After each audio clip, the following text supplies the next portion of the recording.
নেক্সানোডে আপনাদের সবাইকে স্বাগতম। আজকে আমরা মাইক্রোসফট অফিস প্যাকেজের মধ্যে এক্সেল শিটের কাজ দেখবো। মাইক্রোসফট এক্সেল যেটা বলে সেটা। তো আমরা প্রথমে স্টার্ট মেনুতে যাব, তারপরে আমাদের অল প্রোগ্রামসে ক্লিক করব। ক্লিক করার পর আমরা দেখবো যে মাইক্রোসফট অফিস আমাদের যে প্যাকেজটা আছে এখানে আমরা যাব।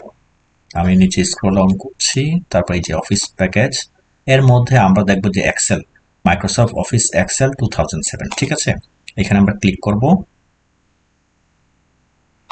ক্লিক করার পর এইভাবে ওপেন হবে। তো আমরা এইভাবে ওপেন করতেও পারি, অথবা এটা ছাড়াও আমরা ডেস্কটপে ক্লিক করে, যেমন ডেস্কটপে আমি এভাবে রাইট ক্লিক করলাম। ক্লিক করার পরে যে নিউতে ক্লিক করার পরে এখানে এখানে এই যে এক্সেল, মাইক্রোসফট অফিস এক্সেল, এখানে ক্লিক করলেও আপনাদের ফাইলটা ওপেন হবে আর কি। তো আমি এখানে আর ওপেন করছি না। তো এখানে যেহেতু আমরা ওপেন করেছি, এটাকে আমি ম্যাক্সিমাইজ করি। ম্যাক্সিমাইজ করার পর দেখেন আমরা যেভাবে মাইক্রোসফট ওয়ার্ডের আমরা মেনুগুলো দেখেছিলাম প্রায় সেম। এখানে ইনসার্ট হোম মেনু আছে, ইনসার্ট আছে, তারপরে page layout, formula, data, review, view.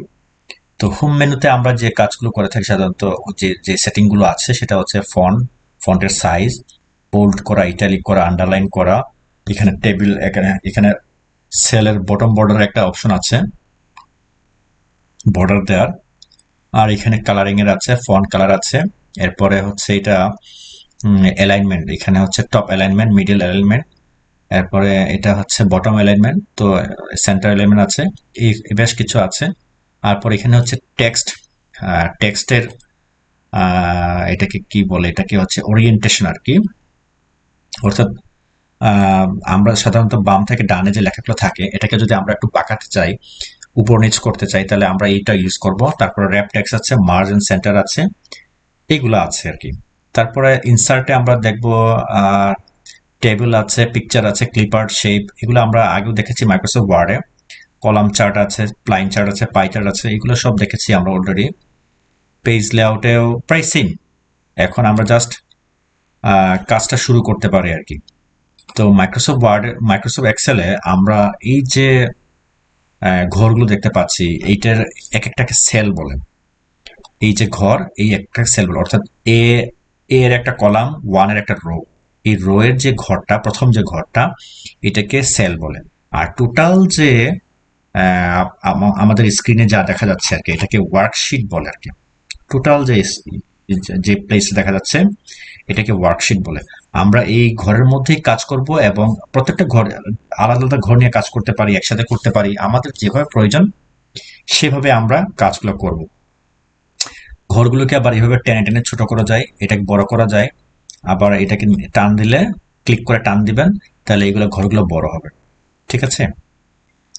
তারপরে দেখেন এখানে নিচের দিকে, দেখেন এখানে শিট 1 আছে, শিট 2 আছে, শিট 3 আছে।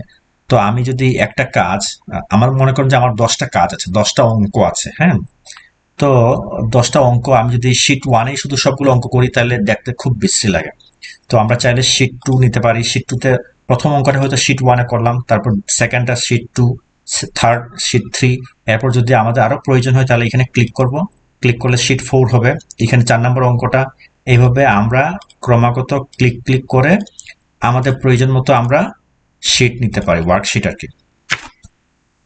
তো এই হচ্ছে ইন্ট্রোডাক্টরি সেকশন। আর আমরা যেভাবে মাইক্রোসফট ওয়ার্ডে ফাইল সেভ শিখেছিলাম এবং ক্লোজ করা শিখেছিলাম, প্রায় সেম আর কি। আপনি জাস্ট এখানে ক্লিক করবেন, সেভে ক্লিক করবেন। সেভে ক্লিক করার পর সে আপনাদেরকে একটা পপ আপ মেনু দিবে, সেভ অ্যাজ, অর্থাৎ আপনি কোথায় সেভ করবেন। আপনি ডেস্কটপে সেভ করতে চান, ডেস্কটপে সেভ করলে তাহলে এই যে বুক 1 XLX। তো আমি যদি এখানে আমার মনে করেন যে নাম দিই, তাহলে যেমন first day, FIRST, first DAY, first day লিখলাম।